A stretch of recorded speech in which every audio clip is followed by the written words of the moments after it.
waxaa magaalada Jowhar ee caasimada dowlad goboleedka Hirshabelle lagu soo dhaweeyay wafdi uu hogaaminayo madaxweynaha dowlad goboleedka Hirshabelle Maxamed Cabdi Waare.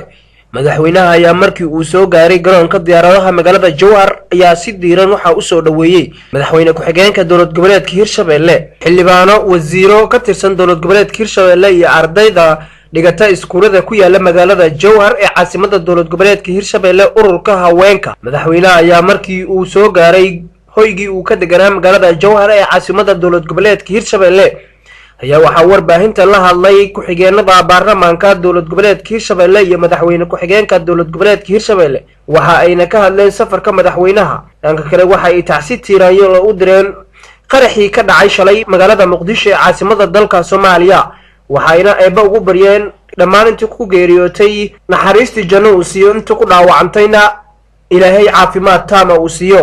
maanta waxaan soo dhaweynay madaxweynaheena maamul goboleedka Hirshabelle mudane madaxweyne soo dhawow ku soo dhawow maamul goboleedkan madaxweynaha ka ahayd waxaan leenahay ku soo dhawow asagoo nabada. laakiin waxa maanta jira murugo qaracan calool xumo dadkeeni oo la halaagay oo la baabi'iyay u dhimatay magaalada Muqdisho dadka ku baaba'ay, hooyooyinka la xasuuqay, aqoon-yahanada da'yarta la xasuuqay, mas'uuliyiinta la xasuuqay, culumadiinka la xasuuqay. waxaan leenahay Ilaahay subhanahu wa ta'ala ha u naxariisto.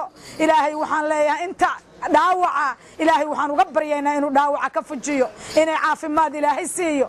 sidii reer qoomaluud nimankan qariban quraadkana qalad ka sheegon qalbiga lahayn jalbaab isku qariya ayagoo qiyaano wada caruurtana qarax u dhiibay jannada u qora ee qaabka fircoon la Soomaaliya iska qabo.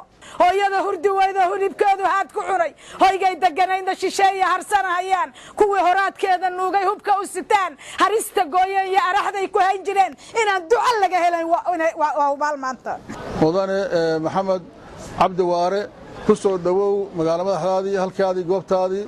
midka kale waxaan rabaa wax yar inaan ka hadlo arrinta ka dhacday Xamar kilometer 5 daarta soo baagteeda. waxaa nasiib darro shalay inay Soomaaliya taariikh muddo u noqotay shacabkii Soomaaliyeed qaybihiisa kala duwanaa waqti baabuurta meesha jaam ku ahayd in dadkii lagu laayay meeshaas kuwa kulliba uun suurad Soomaali leh ayaa baabi'iyay.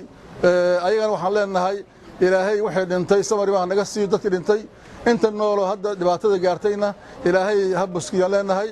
بعد سلام مدحوينه ku soo dhawow caasimada dowlad goboleedka Hirshabelle ee Jowhar. waxaan aad uga murugeysanahay oon aad ma aragtay xanuun badan noogu hayo musuubadi qaran ee ka dhacday Muqdisho, gaar ahaan iskooyska soo dhibaatada ka dhacday.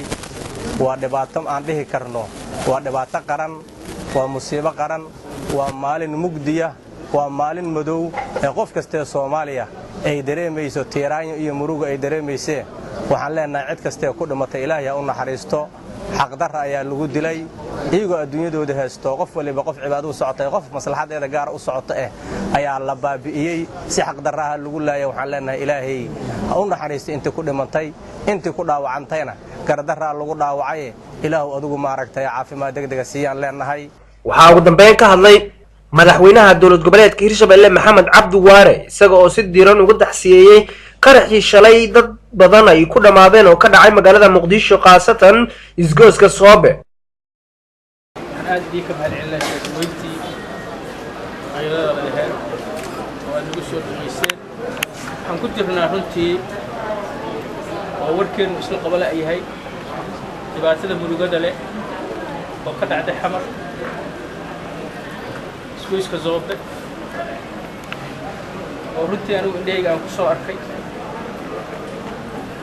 wixii waddankan masiibo ku dhacay iyo dhibaato ku dhacay wax la mida oo meeshaas ka dhacay hore nooma soo marin.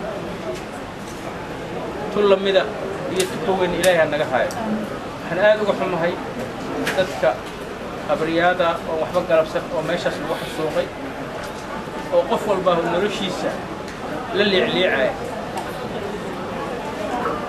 oo reero faqiira iyo reero ladan iyo reero dhexdhexaada intaba ay saameysay.